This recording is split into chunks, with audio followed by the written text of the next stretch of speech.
Election watchdogs in Zimbabwe have raised concerns over the concluded by-elections. The observers say the run-up to the poll was dominated by violence and alleged vote buying. Overall, ERC and ZEC observers reported that the election day was peaceful generally and generally well administered, but with concerns about community cohesion in rural areas undermining the right to vote. ERC and ZEC recorded high turnout as well as high vote share for a single party at multiple rural polling stations across Murewa South and Mtasa South when compared to their respective constituency turnout and vote shares. These are indicators of community cohesion. From Mtasa South, our SBO observers reported high turnout and vote share for a number of polling stations.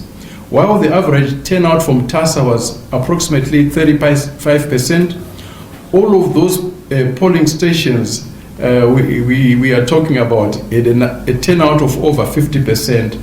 At the same time, over 90% of votes were cast for one candidate in those polling stations, and that candidate was a ZANU PF candidate, while for the constituents as a whole, ZANU PF received only slightly over 50% of the votes.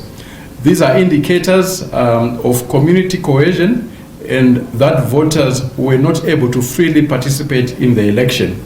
Given that the official margin of victory was only 549 votes, this community cohesion undermines the credibility of the Mtasa South election and the legitimacy of the outcome. ZANU PF has denied these allegations, particularly in rural areas where the party performed well.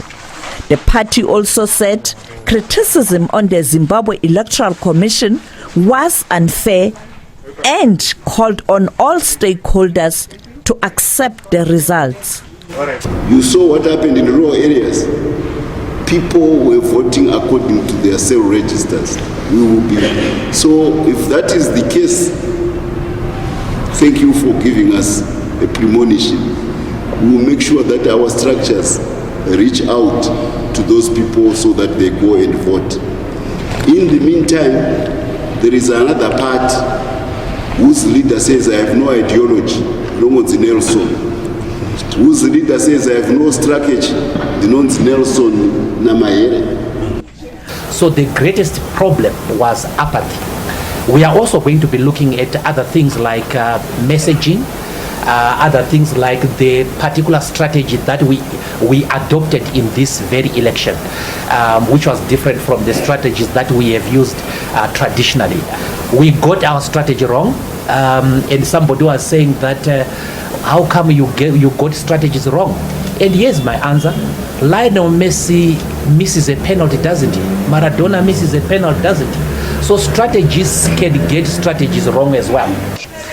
The leader of the new party, Nelson Chamisa, is not happy. We still are not happy with this by-election. So it's magnanimity in victory. We do appreciate that we won, but winning in an unfair election does not make the election free and fair. We still need the election to be free and fair. Yes, we have had a landslide, but that does not move away from the fact that the elections in this country need fundamental reforms around the voters' roll, the credibility of the voters' roll, around the issues of making sure that results are managed in a better way, polling stations are not subjected to the violence, intimidation that we have seen. 16 political parties contested these by-elections, which are seen by many as a preview of next year's presidential election. Sophie Mugwen, SABC News.